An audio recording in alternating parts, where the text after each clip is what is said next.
اس لڑکی کے پہلے تصویر کیوں نہیں دیکھی؟ اگر اس نے اسے دیکھا ہوتا تو کبھی بھی اسے شادی کے لیے ہاں نہ کرتا۔ اس نے تو ڈیڈ پر بھروسہ کر کے اپنی زندگی کا فیصلہ ان پر چھوڑ دیا تھا، لیکن وہ نہیں جانتا تھا کہ پتہ نہیں اب یہ کیا لکھا ہوا ہے، کچھ مسٹیک ہے ورڈ میں۔ اس کا باپ اس کی زندگی میں وہی لڑکی کو لے کر آئے گا جس سے وہ سخت ناپسند کرتا ہے۔ تمہاری ہمت کیسے ہوئی مجھ سے نکاح کرنے کی؟ دبیر نے آگے بڑھتے ہوئے اس کی نازک کلائی کو پکڑ کر اسے اپنے سامنے کھڑا کیا۔ کلائی کو پکڑنے پر اس کی سرخ رنگ کی چوڑیاں کچھ ٹوٹ کر اس کی کلائی پر لگی اور کچھ زمین پر گری۔ تکلیف سے وہ کہانے لگی تھی۔ اسے اس وقت کچھ بھی سمجھ میں نہیں آ رہا تھا کہ سامنے موجود انسان کس بارے میں بات کر رہا ہے۔ دبیر کی آنکھیں سرخ ہو رہی تھی اور ماہی کو ان آنکھوں کو دیکھ کر ایسا لگ رہا تھا جیسے وہ اسے سالم نکل جائے گا۔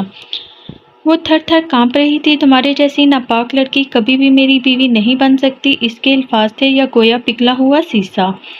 ماہی کو لگا کہ ابھی وہ زمین بوس ہو جائے گی۔ وہ تو اگر اس نے پکڑا نہ ہوتا تو سچ میں زمین بوس ہو جاتی۔ یہ آپ کیا کہہ رہے ہیں؟ وہ اس کے کردار پر شک کر رہا تھا۔ وہ اس پر الزام لگا رہا تھا۔ وہ کیسے اتنا بڑا الزام اس پر لگا سکتا تھا؟ اچھی طرح جانتا ہوں میں تمہیں اور دیکھ بھی چکا ہوں کہ تم کیا حرکتیں کرتی ہو۔ تمہیں کیا لگتا ہے کہ لوگوں کے بستر گرم کرنے کے بعد تم شریف اور شرافت کے ساتھ نکاح کر کے ایک شریف شادی کی زندگی گزار لو گی اور کوئی تمہیں پوچھنے والا نہیں ہوگا؟ تمہیں لگا کہ میرے باپ کے ساتھ تم نے جھوٹ بول لیا اور ان کے بیٹے کے ساتھ نکاح کر کے سب ٹھیک ہو جائے گا؟ جو تمہارا ماضی ہے وہ ختم ہو گیا۔ تمہارے جیسی لڑکی کو تو میں دیکھنا بھی پسند نہ کرتا اور تم چلی تھی میری بیوی بننے کے لیے۔ اس کی کلائی پر مزید گرفت مضبوط کرتے ہوئے وہ دھاڑا تھا۔ وہ تو شکر تھا کہ کمرہ ساؤنڈ پروف تھا، ورنہ ابھی اس کے باپ نے کمرے سے آتی آوازوں کی وجہ پوچھنے آ جانا تھا۔ آپ کو غلط فہمی ہوئی ہے، میں اس طرح کی لڑکی نہیں ہوں، پلیز میری بات کا یقین کریں۔ درد سے بلبلاتے ہوئے وہ سامنے موجود اپنے شوہر کو یقین دلانے کی کوشش کر رہی تھی، اپنے کردار کی صفائی دے رہی تھی۔ تمہیں لگتا ہے کہ میں تمہاری بات پر یقین کر لوں گا؟ اس نے طنزیہ انداز میں اس کے خوبصورت چہرے پر نظریں جماتے ہوئے پوچھا۔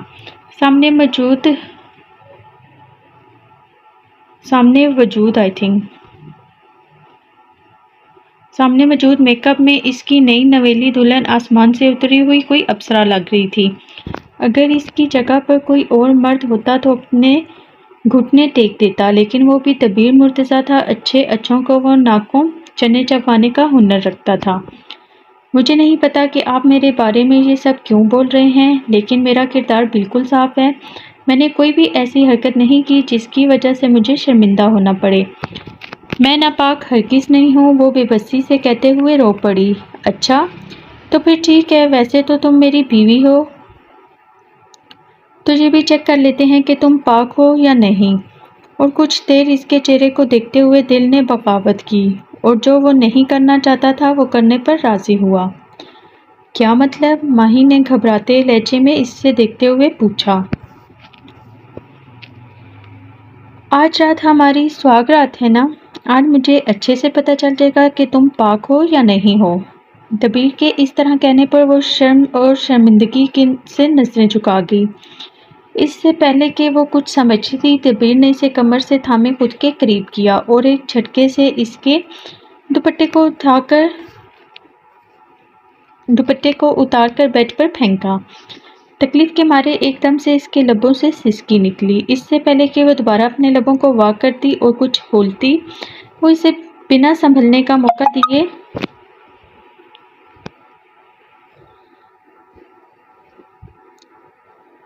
ایک تو میسج آ جاتے ہیں نا، تو جو پڑھ رہے ہوتے ہیں سارا قسم سے فلو ہی ٹوٹ جاتا ہے۔ اس کے لبوں سے سسکی نکلی۔ اس سے پہلے کہ دوبارہ اپنے لبوں کو وا کرتی اور کچھ بولتی، وہ اسے بنا سنبھلنے کا موقع دیے بغیر اس کے سرخ اور نازک ہونٹوں پر جھک چکا تھا۔ کیا وہ صرف اس کی پاک دامنی کے ثبوت کے لیے اس کے قریب آ رہا تھا؟ ماہی نے کرب سے سوچ کر آنکھیں میچی اور اس کو کالر کو سختی سے دبوچا۔ اسی کے سہارے تو کھڑی تھی وہ۔ اس کے قریب آتے ہی اسے محسوس کرتے دبیر کو عجیب سا سکون ملنے لگا۔ وہ اپنا آپ فراموش کر گیا۔ اس کے لمس میں ایک عجیب سا سرور تھا۔ وہ سمجھ نہیں پا رہا تھا کہ وہ تو اس کے قریب نہیں آنا چاہتا تھا، لیکن اب اسے نہ جانے کیا ہوتا جا رہا تھا۔ فوراً اپنے جذبات پر قابو پاتے ہوئے وہ اپنے خول میں دوبارہ آیا اور اس کے دونوں بازوؤں کو پکڑے اس نے پیچھے کمر کے ساتھ لگایا۔ آج کی رات تمہارے لیے امتحان کی رات ہے۔ آج کی رات تمہارے نازک وجود میری شدتیں برداشت کرے گا، اور اگر میرا شک صحیح نکلا تو میرے قہر سے تمہیں کوئی نہیں بچا سکے گا۔ تم یہ سمجھ لینا، جہاں تم نے اتنے لوگوں کے بستر گرم کیے وہیں دبیر مرتضیٰ کا بھی۔ اور ویسے بھی میرے پاس تو سرٹیفکیٹ ہے نکاح کا، میں تو پورا حق رکھتا ہوں، لیکن جن کے ساتھ تم نے راتیں گزاری ہیں وہ تو فری آف کاسٹ ہی مزے لے گئے نا۔ اس کی بات پر ماہی کے دل پر سیدھے تیر کی طرح لگ رہی تھی۔ وہ بے بسی سے نظریں جھکا گئی تھی۔ آنکھوں میں موٹے موٹے آنسو جمع ہو گئے تھے جو باہر نکلنے کو بےتاب تھے۔ زبان تو بالکل ہی گنگ ہو گئی تھی، چاہتے ہوئے بھی وہ کچھ بول نہ پا رہی تھی۔ شادی کی پہلی رات ہی اس کا شوہر اس پر اتنا بڑا الزام لگا رہا تھا کہ وہ ناپاک ہے۔ دبیر نے اس کے ماتھے سے لے کر نیچے گردن تک پر اپنی انگلی سے لکیر کھینچی۔ وہ آہستہ آہستہ اس کا ہاتھ نیچے کی طرف بڑھاتا جا رہا تھا۔ وہ اس کے جسم کی کپکپاہٹ کو صاف محسوس کر سکتا تھا۔ اپنے ہونٹوں کو وہ اس کے کان کے پاس لایا اور جھک کر اس کے کان کی لو کو اپنے دانتوں تلے دبا لیا۔ تکلیف کے مارے وہ کراہ پڑی۔ مجھے تمہاری آواز نہ آئے پہلا حکم صادر کیا گیا۔ دوبارہ اس پر جھکا۔ اسے تکلیف دے رہا تھا اور ساتھ یہ بھی کہہ رہا تھا کہ اس کی آواز نہ نکلے۔ عجیب ظالم انسان تھا۔ ماہی نے زور سے اپنے دونوں ہونٹوں کو آپس میں پیوست کیا۔ ماہی نے زور سے اپنے دونوں ہونٹوں کو آپس میں پیوست کیا تاکہ اس کی آواز نہ نکلے۔ سوائے اس کے حکم ماننے کے اس کے پاس کوئی دوسرا راستہ بھی تو نہ تھا۔ اس کے کان پر سرخ رنگ کا نشان چھوڑنے کے بعد وہ مطمئن ہو کر پیچھے ہٹا۔ اس نے ماہی کو پیچھے بالوں سے پکڑ کر اس کا چہرہ اوپر کیا اور اس کے ہونٹوں پر اپنے ہونٹ رکھے۔ اس کا لمس اتنا نرم تھا کہ ایک پل کے لیے ماہی نے بھی آنکھیں بند کر لی، لیکن اگلے ہی پل اس کی شدت سے کی گئی گستاخی پر وہ تڑپ پڑی۔ پر اس کے ہونٹوں نے تھوڑی کا سفر کیا اور وہ جو ہونٹوں کو آپس میں دوبارہ پیوست کر چکی تھی، لیکن اس بار وہ اپنی چیخ کا گلا نہیں کھول پائی۔ میں نے کیا بکواس کی تھی کہ تمہاری آواز نہ نکلے، وہ کہتے ہی ایک بار پھر سے دھاڑا تھا، لیکن اچانک اس کے دماغ میں خیال آیا اور اس کے چہرے پر ہلکی سی مسکراہٹ آ گئی۔ پہلے اس نے اپنے انگوٹھے سے اس کے ہونٹوں کو سہلایا اور اس کے نازک لبوں پر جھک گیا۔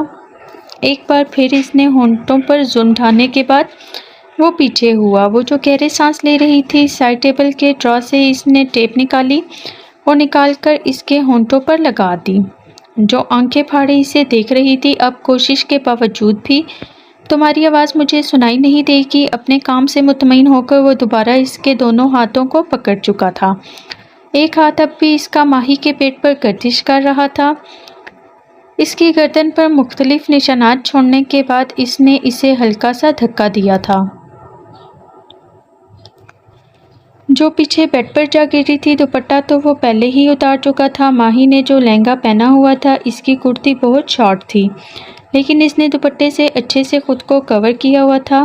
پر اب گرنے کی وجہ سے اس کا پیٹ نمایاں ہونے لگا، جسے دیکھتے ہی دبیر کے چہرے پر مسکراہٹ آ گئی تھی اور آنکھیں چمکی تھی۔ جتنی خوبصورتی تم لیے پھر رہی ہو، کسی کا ایمان بھی ڈگمگا سکتا ہے۔ اس میں تمہارا کوئی قصور نہیں ہے، معنی خیز الفاظ میں کہتے ہوئے وہ اس کے اوپر جھکا۔ بول تو وہ سکتی نہیں تھی، اس لیے آنکھوں میں آنسو لیے وہ اسے دیکھ رہی تھی۔ آہستہ آہستہ وہ اس کی گردن سے نیچے آتے ہوئے اس کے پورے جسم پر اپنے نرم ہونٹوں کے لمس کے ساتھ ساتھ سرخ نشان بھی چھوڑتا جا رہا تھا۔ کبھی وہ کرا پڑتی اور کبھی زور سے آنکھیں میچ لیتی۔ اس کی شدتیں برداشت کرتے وہ بے حال ہو گئی تھی۔ 3 گھنٹے بعد اس نے ماہی کی جان بخشی تھی، جو بہت زیادہ تھک چکی تھی۔ ہونٹوں پر ابھی بھی اس کے ٹیپ لگی ہوئی تھی۔ وہ گہرے سانس لے رہی تھی۔ اسے اس حالت میں دیکھ کر نہ جانے کیوں دبیر کو سکون ملا تھا۔ کچھ دیر تک اسے دیکھتا رہا، پھر فریش ہونے چلا گیا۔ دبیر کے جانے کے بعد اس نے اپنے ہونٹوں سے ٹیپ کو اتارا اور گہرے سانس لیے۔ اس کی نظر اپنی کلائی پر پڑی، جہاں پر دبیر کی انگلیوں کے نشان موجود تھے اور کچھ چوڑیاں ٹوٹنے کی وجہ سے بھی نشان پڑ چکے تھے، جن میں سے ہلکا ہلکا خون بھی نکل رہا تھا۔ بے بسی سے اس کی آنکھوں میں آنسو آ گئے۔ ابھی وہ اٹھ کر بیٹھی ہی تھی جب واش روم کا دروازہ کھلا اور وہ فوراً باہر آیا۔ اس کے چہرے پر گھبراہٹ تھی۔ ماہی نے جلدی سے کمفرٹر اپنے اوپر لیا۔ دبیر نے بنا اسے کچھ کہے اسے بازو سے پکڑے ہوئے اپنے سامنے کھڑا کیا۔ اس نے بامشکل کمبل کو سنبھالا تھا اور خود کو کور کیے رکھا تھا۔ وہ ایک دم سے اس اچانک افتاد پر بوکھلانے کے ساتھ ساتھ تکلیف سے بھی کرا پڑی تھی۔ دبیر کی نظر جیسے ہی بیڈ پر بچھی سفید بیڈ شیٹ پر پڑی تو پہلی بار اس کی آنکھیں حیرانگی سے پھیلی تھی۔ وہاں پر موجود سرخ رنگ صاف نظر آ رہا تھا، جو اس کی پاک دامنی کا ثبوت تھا۔ ایک دم ماہی کو اپنی دنیا گھومتی ہوئی محسوس ہوئی۔ اس نے بامشکل خود کو کھڑا کیا، لیکن زیادہ دیر جب وہ خود کو کھڑا نہ کر پائی تو اس نے دیوار کا سہارا لے لیا۔ وہ ناسمجھی سے اپنے سامنے کھڑے انسان کو دیکھ رہی تھی جو کھڑا بیڈ کو گھور رہا تھا، لیکن جب اس نے بھی اپنی نظروں کا رخ بیڈ کی جانب کیا تو نہ جانے کیوں شرمندگی کی وجہ سے وہ سر جھکا گئی۔ کسی چیز کے گرنے کی آواز پر اس نے پیچھے مڑ کر دیکھا تو ایک دم سے بکھلا گیا۔ ماہی زیادہ دیر تکلیف کو برداشت نہ کر پائی اور وہیں لہرا کر زمین پر گر گئی۔ دبیر جلدی سے اس کی جانب بڑھا۔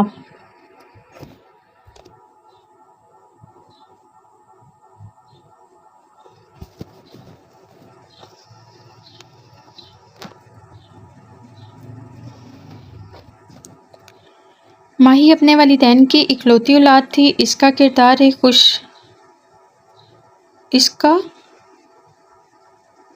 یہاں پہ کوئی لفظ مسنگ ہے۔ اس کا ایک خوشحال گھرانہ تھا۔ اگر وہ زیادہ امیر نہیں تھے تو زیادہ غریب بھی نہیں تھے۔ ماہی کا باپ ایک سرکاری ملازم تھا۔ گھر کا خرچہ اچھے سے چل جاتا اور اس کے والدہ گھریلو خاتون تھی۔ ماہی نے ابھی FA ہی کیا تھا۔ اس کی عمر 20 سال تھی۔ بچپن میں کچھ بیمار پڑنے کی وجہ سے اس نے اسکول کو کافی ٹائم بعد جوائن کیا تھا۔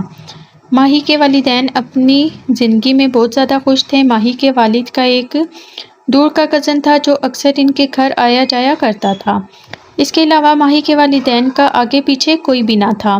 لیکن ایک دن نہ جانے کیا ہوا، ماہی جب یونیورسٹی سے واپس آئی تو اسے خبر سننے کو ملی کہ اس کے والدین کا ایکسیڈنٹ ہو گیا ہے۔ پہلے تو وہ شاک میں چلی گئی۔ اسے سمجھ میں نہ آیا کہ اس کے ساتھ کیا ہوا ہے۔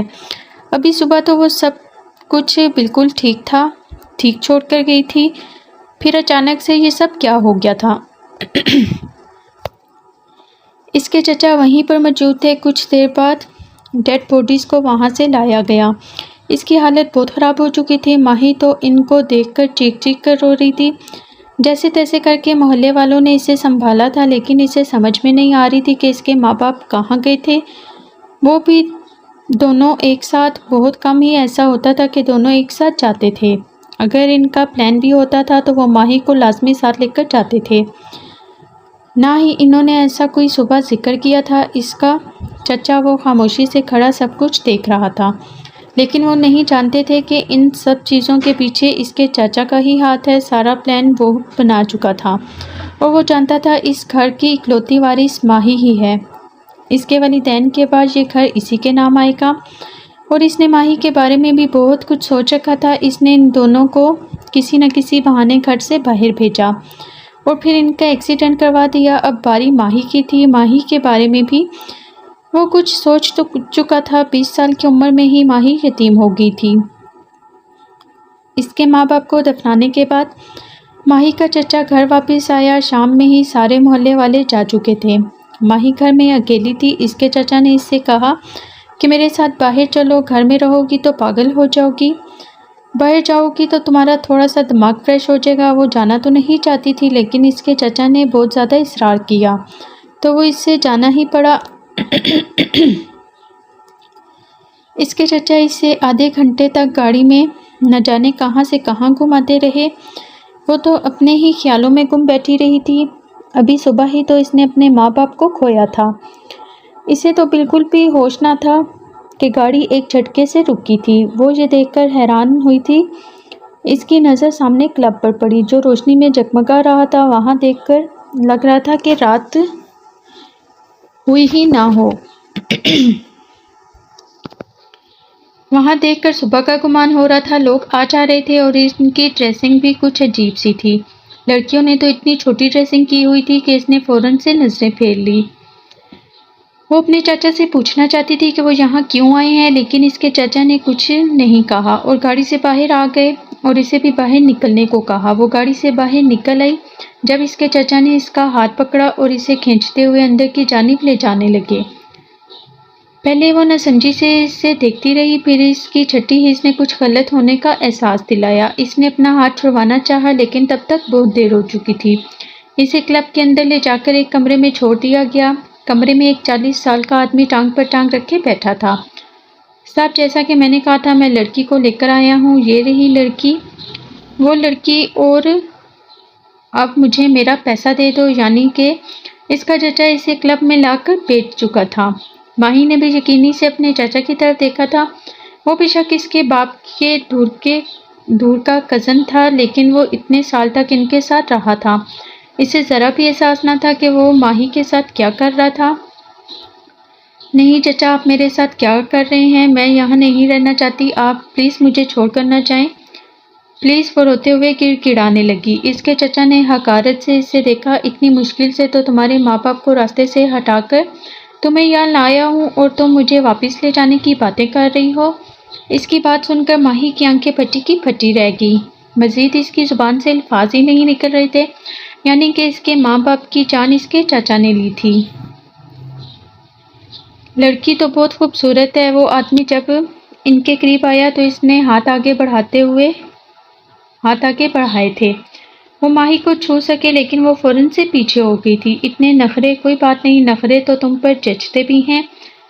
خیر آج کی رات تمہارے قریب کوئی نہیں آئے گا اور آج کی رات تم باہر کلب میں جا کر ڈرنک سرو کرو گی کیونکہ آج ہمارے پاس سٹاف کی کمی ہے۔ کل کی رات میں تمہیں اپنی غربت کے لمس بخشوں گا۔ اس آدمی نے کہتے ہی دوسری ویٹر کو آواز دی تھی جس نے انتہائی بولڈ قسم کا لباس پہنا ہوا تھا، گھٹنوں سے اوپر تک چھوٹی سی اسکرٹ اور اس کے اوپر اس نے ٹائٹ سی وائٹ کلر کی شرٹ پہنی ہوئی تھی۔ گلے کے آگے کے 2 بٹن کھلے ہوئے تھے جس سے اس کا سینہ نظر آ رہا تھا۔ اسے تیار کر کے باہر لے کر جاؤ اور کام سمجھا دینا، اس نے اس ویٹریس کو کہا تھا اور وہ سر اسبات میں ہلاتے ہوئے ماہی کا ہاتھ پکڑے وہاں سے چلی گئی۔ ماہی نے اس کی بھی منت کی کہ وہ اسے جانے دے لیکن وہ لڑکی بھی بے بس تھی، وہ بھی مجبوری میں یہاں آئی تھی۔ اس لڑکی نے پریشانی سے اس لڑکی کو دیکھا۔ دیکھو میں تمہاری کوئی مدد نہیں کر سکتی، تمہارے اپنوں نے ہی تمہارے ساتھ ایسا کیا ہے، اب تو تم صرف اللہ سے دعا کرو، وہی ہے جو تمہاری مدد کر سکتا ہے۔ میں بھی مجبوری کے تحت یہاں آئی ہوں اور کام کر رہی ہوں، میں تمہاری اتنی مدد کر سکتی ہوں کہ میں تمہیں فل ڈریس دے دوں۔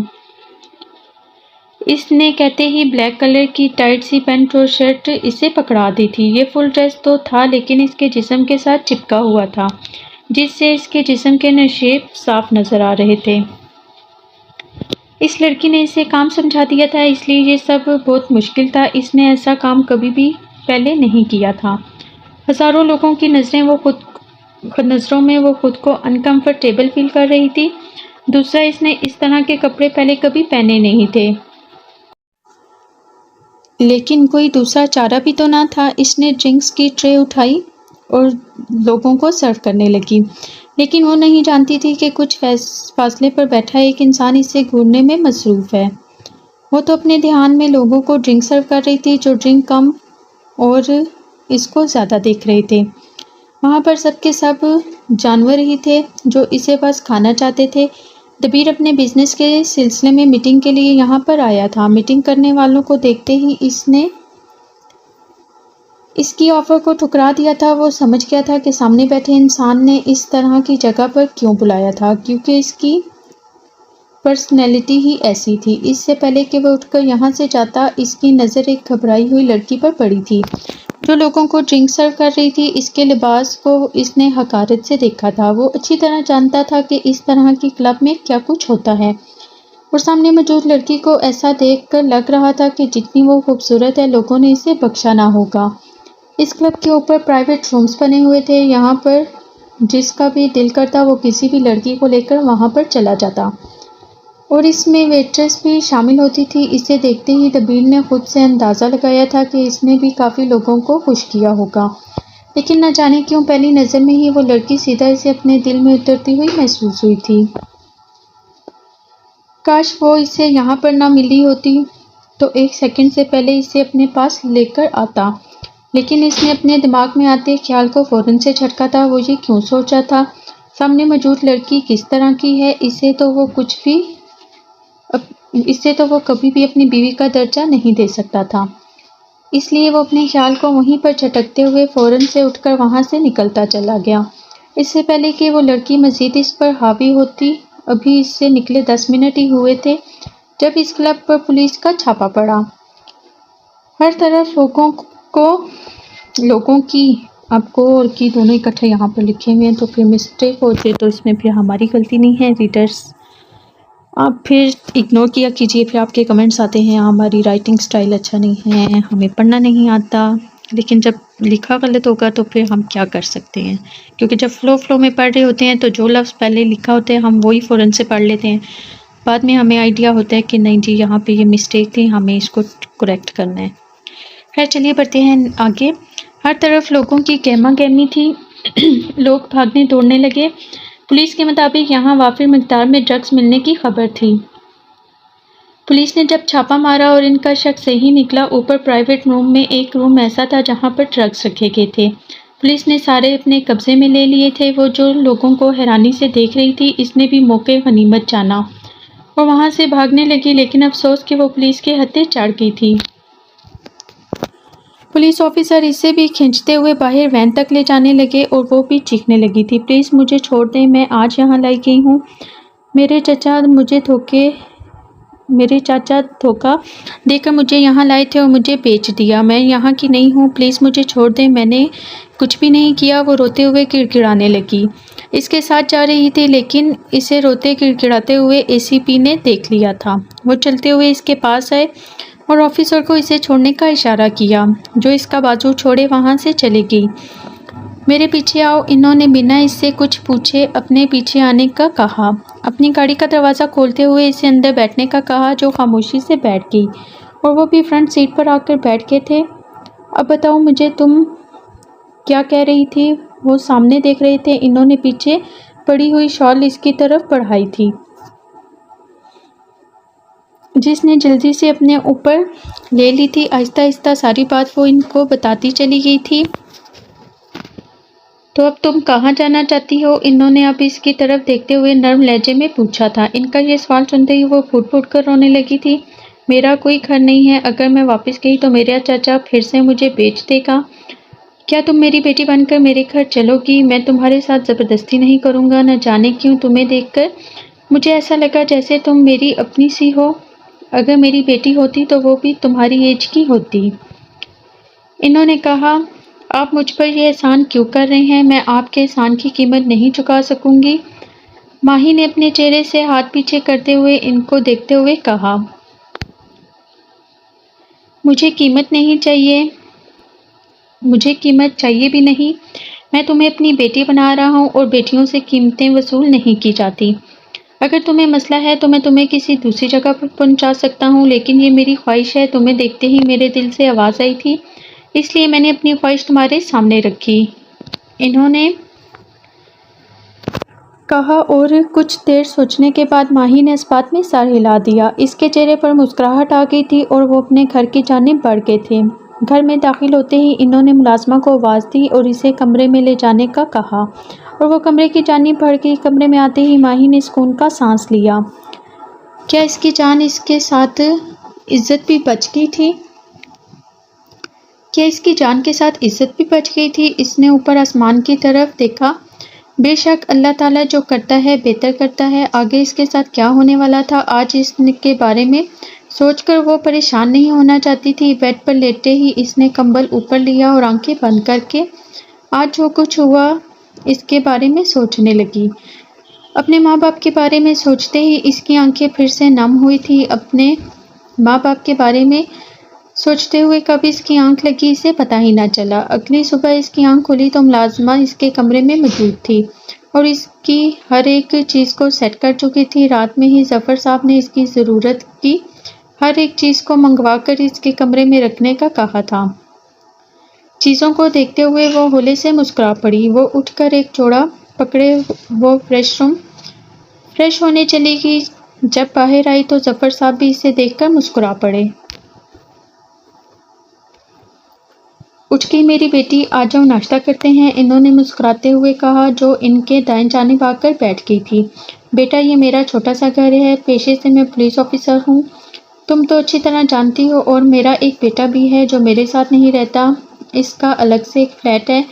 وہ اپنی مرضی کا مالک ہے، دل کرتا ہے یہاں آ جاتا ہے اور جب دل کرتا ہے وہاں رہتا ہے، لیکن زیادہ تر وہ باہر ہی رہتا ہے، اس لیے تمہیں پریشان ہونے کی ضرورت نہیں، تم یہاں آرام سے رہ سکتی ہو۔ میری ڈیوٹی لگتی رہتی ہے، اس لیے میں بھی گھر میں بہت کم ہی آتا جاتا ہوں، اس لیے گھر میں ساری فیمیل ملازمہ ہیں، تمہیں کسی قسم کا کوئی بھی مسئلہ نہیں ہوگا۔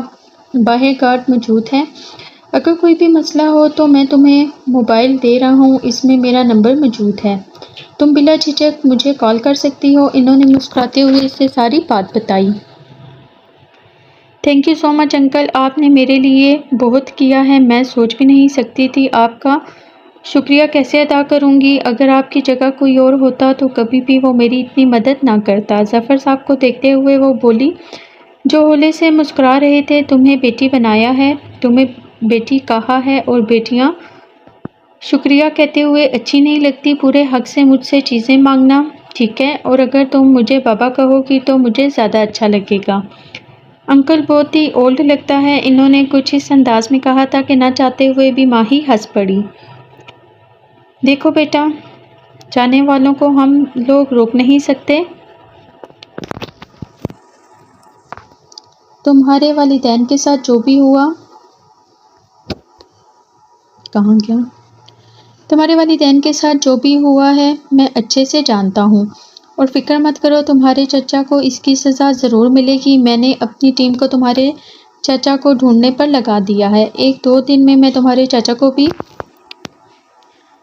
چچا بھی مل جائیں گے اور عدالت ان کا فیصلہ کرے گی، اور جب تک میں ہوں وہ کبھی بھی باہر نہیں نکل پائیں گے۔ میں پوری کوشش کروں گا اس انسان کو پھانسی کی سزا ہو، اور جہاں تک بات ہے تمہارے والدین کی، تو رو دھو کر تم ان کو پریشان مت کرنا، کیونکہ جب تم رو گی تو ان کو بھی دکھ ہوگا، اس لیے خوش رہو تاکہ وہ بھی خوش رہیں، انہوں نے بہت ہی نرم لہجے میں اس سے سمجھایا تھا۔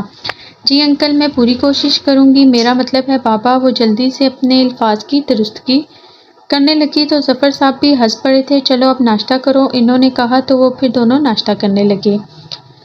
2 مہینے ایسے ہی گزر گئے تھے، اب تو ماہی ظفر صاحب کے ساتھ کافی گھل مل گئی تھی، اس نے اپنی اسٹڈی کو جاری رکھنے کے لیے بات کی، اور ظفر صاحب کو تو یہ سن کر بہت خوشی ہوئی تھی، اور انہوں نے اس سے خوشی خوشی اجازت بھی دے دی تھی۔ اس طرح ان پورے 2 مہینوں میں ان کا اپنا صاحبزادہ گھر نہیں آیا تھا، فون پر اس سے بات ہو جایا کرتی تھی۔ اس نے کہا کہ وہ کچھ بزی ہے کچھ پروجیکٹس میں، اس لیے وہ گھر کا چکر نہیں لگا سکتا، لیکن ظفر صاحب نے اس بار سختی سے کہا تھا کہ وہ اس سے آفس میں آ کر ملنے کا ارادہ رکھتے ہیں، کیونکہ وہ اس سے بہت ضروری بات کرنا چاہتے تھے، اور وہ ضروری بات کوئی اور نہیں بلکہ اس کی شادی کی بات تھی۔ ظفر صاحب نے اس کی شادی کی بات کی تو اس نے صاف لفظوں میں کہہ دیا کہ بابا آپ جہاں کہیں گے میں شادی کر لوں گا، نہ مجھے کوئی لڑکی پسند ہے اور نہ ہی میں چاہتا ہوں کہ میں خود لڑکی پسند کروں، اس لیے آپ کو جو لڑکی پسند ہوگی وہی میری پسند ہوگی۔ اس کے بعد ظفر صاحب کو مسکرانے پر مجبور کر گئی تھی۔ ان کی نظر میں جو لڑکی تھی وہ ان کے بیٹے کے لیے بالکل پرفیکٹ تھی۔ جب رشتہ گھر میں موجود تھا تو وہ باہر کیوں ڈھونڈتے؟ گھر آتے ہی انہوں نے سب سے پہلے ماہی سے اس بارے میں بات کی تھی۔ ماہی پہلے کچھ پل تو ان کو دیکھتے ہوئے سوچتی رہی کہ وہ کیا جواب دے۔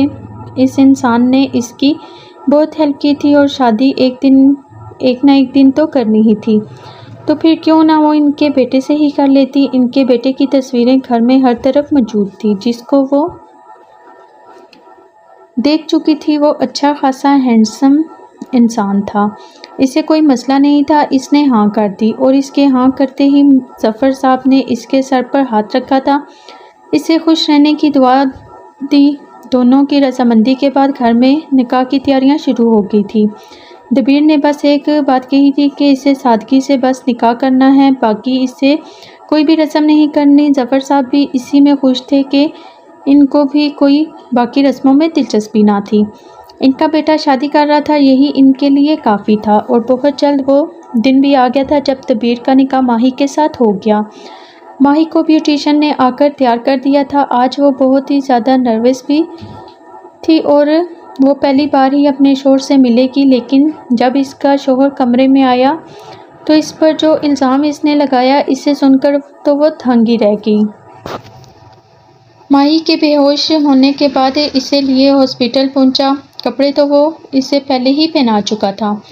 ظفر صاحب کو بھی اس بات کا علم نہ تھا، وہ تو باہر بے چینی سے چکر لگا رہے تھے۔ ڈاکٹر باہر آیا اور اس نے جلدی سے ماہی کی حالت کے بارے میں پوچھا۔ ڈاکٹر نے اسے مشکوک نظروں سے دیکھا۔ آپ ان کے کیا لگتے ہیں؟ ڈاکٹر نے اسے دیکھتے ہوئے پوچھا تو شرمندگی سے اس کا سر جھک گیا۔ میں ان کا شوہر ہوں، ہماری کل ہی شادی ہوئی ہے۔ دیکھیں ان کی حالت کو دیکھ کر تو ایسا لگ رہا ہے جیسے ان کا ریپ ہوا ہے۔ آپ پڑھے لکھے لگتے ہیں، سمجھدار ہیں، اچھی طرح جانتے ہیں کہ میں کیا کہنا چاہ رہی ہوں۔ وہ آپ کی بیوی ہیں اور آپ ان کے شوہر ہیں، یہ آپ کا پرسنل معاملہ ہے، لیکن پھر بھی میں یہ کہنا چاہوں گی کہ آپ کو کچھ باتوں کا خیال رکھنا چاہیے تھا۔ آپ کو کچھ باتوں کا خیال رکھنا چاہیے۔ اس طرح کی درندگی دکھانا ایک مہذب شوہر کو زیب نہیں دیتا۔ درندگی دکھانے میں اور محبت دکھانے میں بہت فرق ہوتا ہے۔ آئی ہوپ آپ میری بات کو سمجھ رہے ہوں گے۔ صبح تک ان کو ہوش آ جائے گا، خطرے کی اب کوئی بات نہیں ہے، آپ ان کو گھر لے کر جا سکتے ہیں۔ ڈاکٹر نے ایک دو اور باتیں کی اور پھر چلا گیا۔ دبیر کو تو مزید شرمندگی نے آن گھیرا تھا، وہ پوری رات پھر وہیں پر بیٹھا رہا۔ اگلی صبح اسے ظفر صاحب کی کال آئی، اس کو بتانا تو تھا ہی، اس لیے اس نے بتا دیا کہ ہاسپٹل میں ہیں۔ وہ فوراً ہاسپٹل آئے تھے اور جب ان کو ماہی کا پتہ چلا اور اس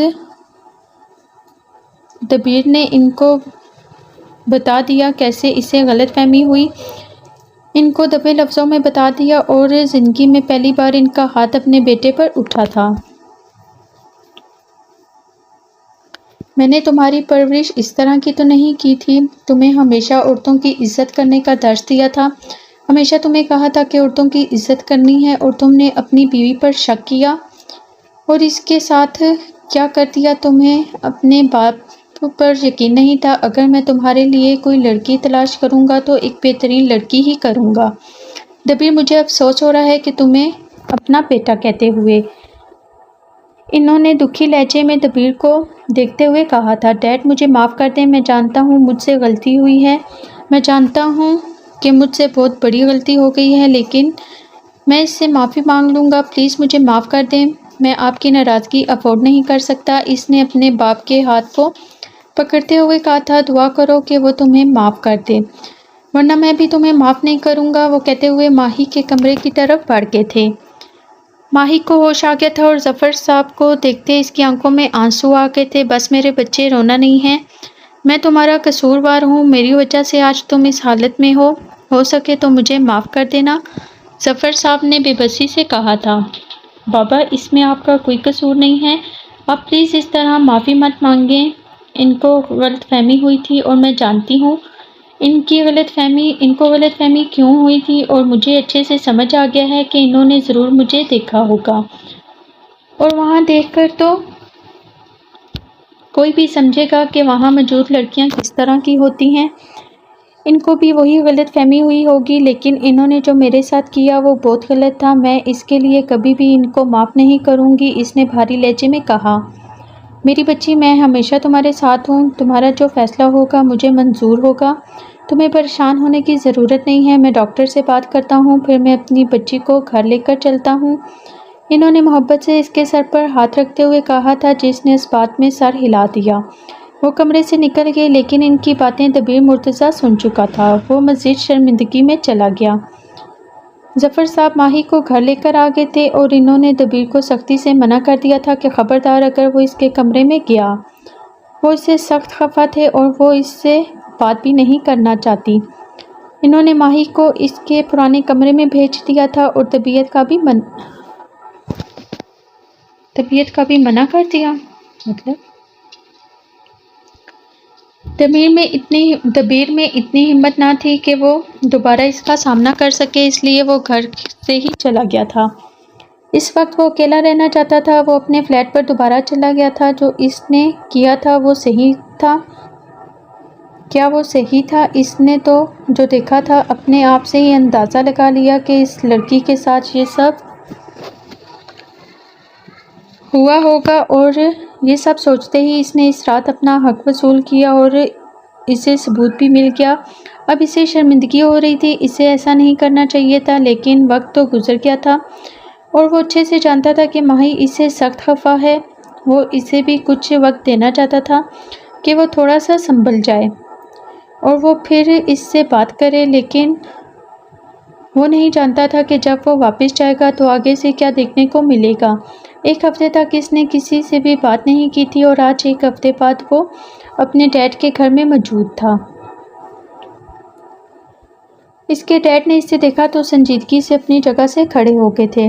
شکر ہے تم نے گھر کا رخ کیا، وہ کہتے ہی طنزیہ انداز میں کھڑے ہوئے اور ہاتھ میں پکڑے ایک پیپر کو اس کی جانب بڑھا دیا۔ یہ تمہارے لیے ہے۔ اسے پکڑانے کے بعد وہ وہاں سے چلے گئے تھے۔ دبیر نے پیپر کی طرف دیکھا۔ آخر اس میں ایسا کیا تھا؟ جب اس نے کھول کر دیکھا تو اسے پڑھنے لگا۔ السلام علیکم دبیر، میں جانتی ہوں جب آپ واپس آئیں گے اور یہ خط پڑھیں گے تب تک میں آپ سے بہت دور جا چکی ہوں گی۔ میں جانتی ہوں کہ آپ کو غلط فہمی ہوئی تھی، لیکن آپ کی غلط فہمی نے مجھے بہت زیادہ تکلیف پہنچائی ہے۔ آپ نے مجھے بہت زیادہ درد اور دکھ دیے ہیں۔ میرا قصور کچھ بھی نہیں تھا، آپ نے خود سے اندازہ لگایا۔ میں آپ کو کہتی رہے گی کہ جیسا آپ سمجھ رہے ہیں ویسا کچھ بھی نہیں، لیکن میں نے یہ بہت سوچ کر فیصلہ کیا ہے کہ میرے میں اتنی ہمت نہیں کہ میں آپ کو معاف کر سکوں۔ ہاں، میں آپ سے طلاق کی بات نہیں کروں گی، میں آپ کے نام کے ساتھ پوری زندگی گزار دوں گی، لیکن میں آپ کے ساتھ اب مزید رہنا نہیں چاہتی۔ ایک دن میں ہی آپ نے مجھے میری حیثیت بتا دی۔ بے شک آپ نے غلط فہمی میں یہ سب کیا تھا، لیکن مجھے میری اوقات یاد دلا دی۔ آپ نے میرے جسم کے ساتھ میری روح کو بھی تکلیف پہنچائی ہے، جس کے لیے میں کبھی بھی آپ کو معاف نہیں کروں گی۔ ہو سکے تو مجھے بھول جائیے گا، اور پلیز مجھے تلاش کرنے کی کوشش مت کیجیے گا۔ یہ میری آخری خواہش سمجھ کر آپ میری آخری خواہش سمجھ لیں، آپ کی بیوی ماہی۔ یہ پڑھتے ہی اس کی آنکھوں میں آنسو آ گئے تھے۔ ماہی نے تو اس سے معافی مانگنے کا بھی موقع نہیں دیا تھا، اور وہ اسے چھوڑ کر جا چکی تھی۔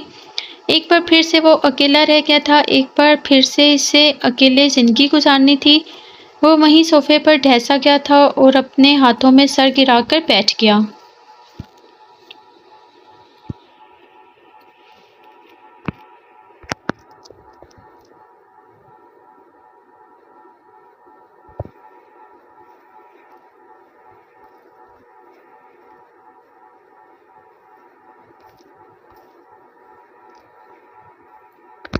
کچھ دن اسی طرح سے گزر گئے تھے۔ وہ جب بھی اپنے باپ سے بات کرنے کے لیے ان کے کمرے میں داخل ہوتا تو اس کا باپ اس سے منہ موڑ لیتا۔ وہ جانتا تھا کہ اس کا باپ اسے سخت ناراض ہے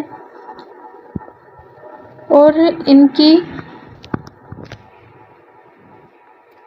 ان کے علاوہ کسی کو بھی معلوم نہیں تھا کہ ماہی کہاں پر ہے، لیکن ماہی کو تلاش کرنے کے لیے اس میں ہمت پیدا نہیں ہو رہی تھی۔ وہ اس کے ساتھ بہت برا کر چکا تھا، اب اس میں ہمت بھی نہیں ہو رہی تھی کہ اس طرح کرتے 2 ہفتے گزر چکے تھے، لیکن اب وہ خود کو کافی حد تک سنبھال چکا تھا۔ آج اس نے فیصلہ کر لیا تھا کہ وہ اپنے باپ سے بات کرے گا، چاہے کچھ بھی ہو جائے۔ وہ آج ماہی کو تلاش کرے گا اور اسے معافی مانگے گا۔ اس لیے وہ اپنے باپ کے کمرے میں موجود تھا، جو بھی نماز پڑھ کر فری ہوئے تھے۔ ڈیڈ، مجھے آپ سے بات کرنی ہے، اس نے بنا کوئی تمہید باندھے اپنی بات کا آغاز کیا تھا۔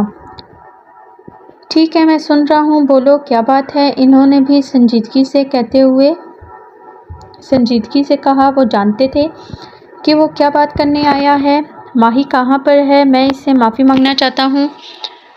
میں جانتا ہوں میں نے جو کیا ہے وہ برا تھا، لیکن پلیز آپ ایک بار مجھے بتا دیں کہ ماہی کہاں پر ہے۔ میں اس کے پیروں میں گڑ گڑا کر معافی مانگ لوں گا، اسے واپس لے کر آؤں گا۔ میں جانتا ہوں میں نے بہت بڑی غلطی کی ہے، لیکن اس کی مجھے سزا بھی تو مل گئی ہے۔ میں تو پل پل تڑپ رہا ہوں، پلیز آپ مجھے اس کے بارے میں بتا دیں۔ اس وقت دبیر ان کو ایک تھکا ہارا انسان لگا تھا، اس کا حلیہ بھی مکمل طور پر تبدیل ہو گیا تھا۔ جب سے ماہی اس گھر سے گئی تھی، اس نے تو خود پر دھیان دینا بھی چھوڑ دیا تھا۔ وہ جو ہمیشہ سوٹڈ بوٹڈ رہتا تھا، اب تو وہ آفس میں بھی بہت کم پایا جاتا تھا، ورنہ اپنے کمرے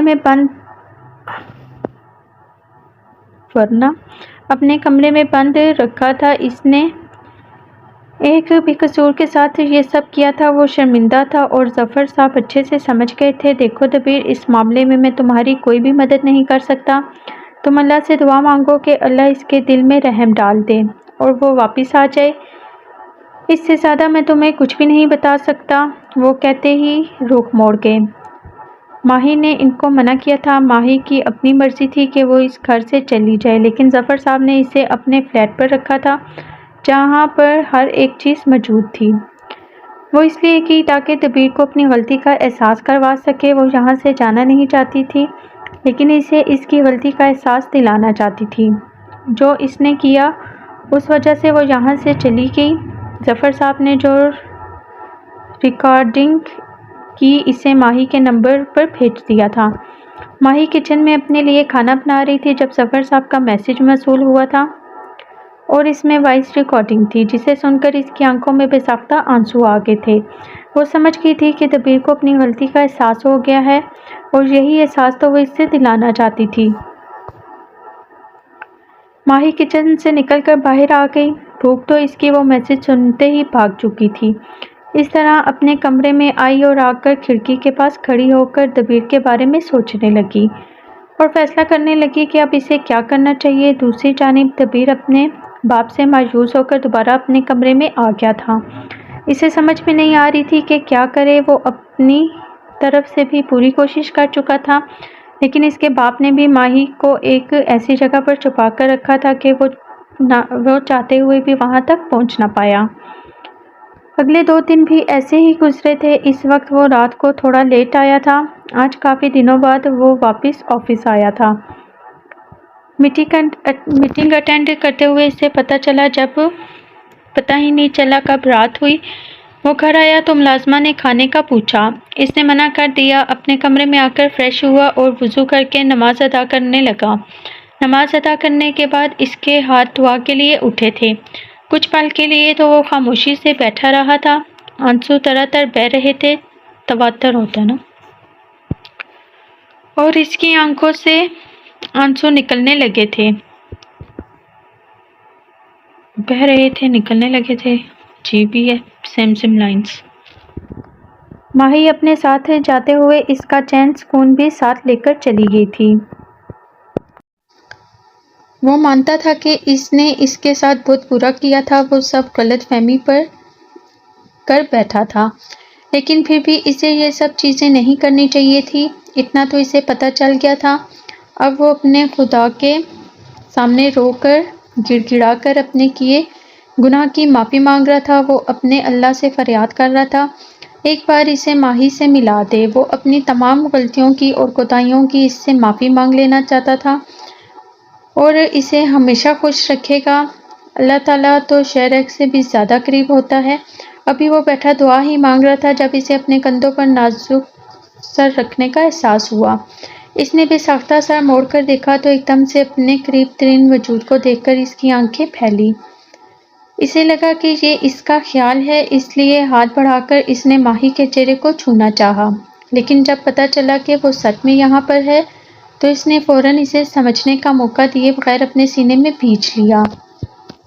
وہ اس افتاد پر ایک دم سے بوکھلا گئی تھی اور جب بعد میں سمجھ آئی تو اس کے چہرے پر ہلکی سی مسکراہٹ تھی۔ اس نے بھی سکون سے آنکھیں موند لی تھیں۔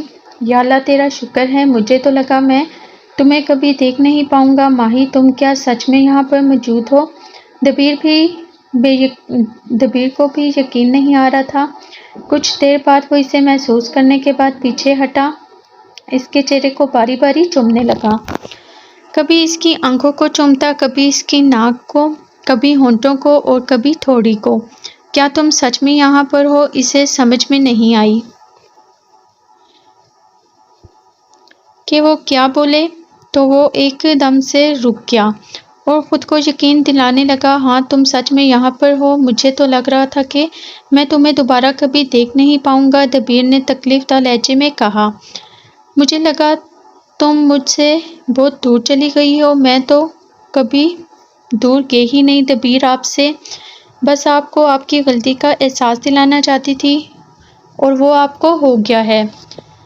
بابا نے مجھے اپنے فلیٹ پر رکھا ہوا تھا اور میں اپنی مرضی سے گئی تھی تاکہ آپ کو احساس دلا سکوں کہ جو کچھ آپ نے کیا ہے وہ غلط ہے، اور اب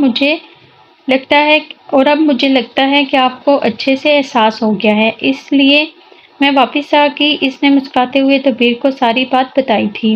مجھ سے دور جا کر تم نے مجھے بہت بڑی سزا دی ہے، اور سچ کہوں تو مجھے احساس ہو گیا ہے کہ میں نے جو کیا وہ غلط تھا۔ احساس تو تبھی ہو گیا تھا، اسی رات ہی ہو گیا تھا، لیکن کیا کرتا، مجھ میں انا تھی، جھکنے کا نام نہیں لے رہا تھا، لیکن تمہاری غیر موجودگی نے مجھے جھکنا سکھا دیا۔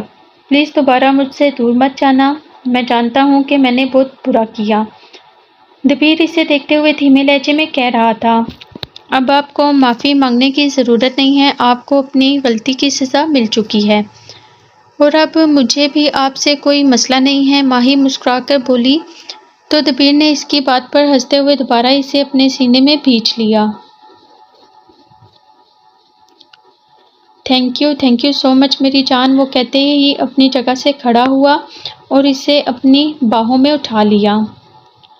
ان 2-3 ہفتوں میں بہت بے سکون رہا ہوں، اب سکون چاہتا ہوں، کیا تم مجھے اپنی قربت سے سکون فراہم کرو گی؟ اس کے کان کے پاس چھپتے سرگوشی میں بول رہا تھا۔ ماہی نے اس کی بات کا مطلب سمجھ کر شرما کر اس کے سینے میں منہ چھپا لیا۔ وہ اسی لیے بیڈ کی جانب بڑھ گیا تھا، بہت آرام سے اسے بیڈ پر لٹایا جیسے وہ کوئی موم کی گڑیا ہو۔ اس کا دوپٹہ سائڈ پر رکھنے کے بعد وہ کچھ دیر اس کے چہرے کے نقوش کو دیکھتا رہا اور پھر ایک دم سے جھکا اور اس کے ہونٹوں کو اپنی گرفت میں لے چکا تھا۔ آہستہ آہستہ اس کے ہاتھ اس کے جسم پر گردش کرنے لگے۔ ماہی نے زور سے آنکھیں میچ لی، وہ خوش تھی اور اپنی خوشی سے اس نے خود کو اپنے شوہر کو اپنا آپ سونپا تھا۔ دبیر اپنی محبت اس پر نچھاور کرتا جا رہا تھا۔ پوری رات وہ اسے اپنی محبت کی بارش میں بھگوتا گیا۔ اس کی زندگی میں کوئی پریشانی نہیں تھی، وہ دونوں اب خوش تھے۔ ظفر صاحب ماہی کے چچا کو گرفتار کر چکے تھے اور اگلے دن ماہی اور اپنے بیٹے کو دیکھ وہ بھی خوش تھے۔ ختم شد تو جی یہاں پہ ہمارا ناول کمپلیٹ ہو چکا ہے۔ ناول نیم ہے گستاخ لمز اور رائٹر ہیں اس کی RHK۔ پیارا سا رومانٹک سا شارٹ سا ناول تھا، آئی ہوپ سو آپ کو پسند آئے گا۔ یہاں پہ میں اپنی اگر رائے کا اظہار کروں تو دبیر کا کریکٹر نیگیٹو تھا، مجھے نہیں پسند آیا۔ کوئی کسی کو دیکھ کے اپنی رائے کا اظہار کیسے کر سکتا ہے؟ بری جگہ پہ بھی اچھے لوگ پائے جاتے ہیں، اگر اس نے دیکھا تھا تو اس کو کلیئر کرنا چاہیے تھا۔ اور ماہی کا کریکٹر مجھے پسند آیا، جس طرح سے اس نے اس کو سبق سکھایا۔ اچھا تھا، نائس ناول تھا۔ آپ بھی کمنٹس میں اپنی رائے کا اظہار ضرور کیجیے گا کہ آپ کو یہ ناول کیسا لگا۔ نیکسٹ ناول تک کے لیے اللہ حافظ۔